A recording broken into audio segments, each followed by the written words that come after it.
My name is Benjamin Sung. I'm a violin professor at College of Music at Florida State. I'm David Kalhous. I am a pianist and I teach piano performance at Florida State.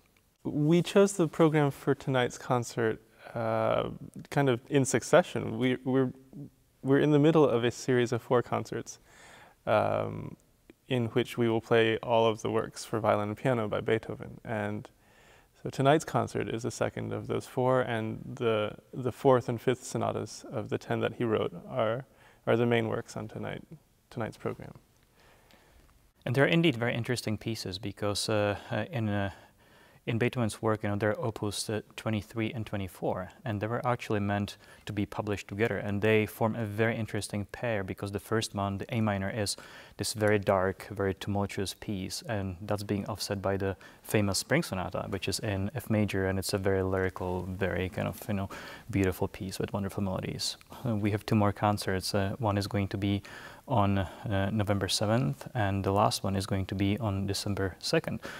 And so we hope that they will get a good idea of what Beethoven has been really writing, because I think these sonatas for piano and violin, they're actually written for piano and violin, not for violin and piano. So he really kind of put a little bit more emphasis on the piano part.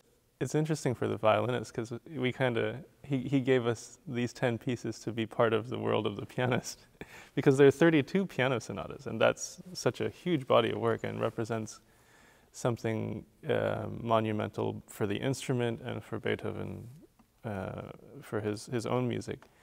And being able to sort of dip into that at different places from Opus 12 through the other sonatas for violin and piano is a little bit like getting to be part of a club for a little while. We are hoping that our audience will also attend the last 2 concerts of this series. On the 3rd one, we will present the Sonatas Opus 30, and on the last one, we will present the famous Kreutzer Sonata, Opus 47, and the last Sonata in G major, Opus 96. So hopefully, it will give people an idea what Beethoven really has been aiming at, what his creative output was for piano and violin, from the Opus 12 sonatas all the way to Opus 96.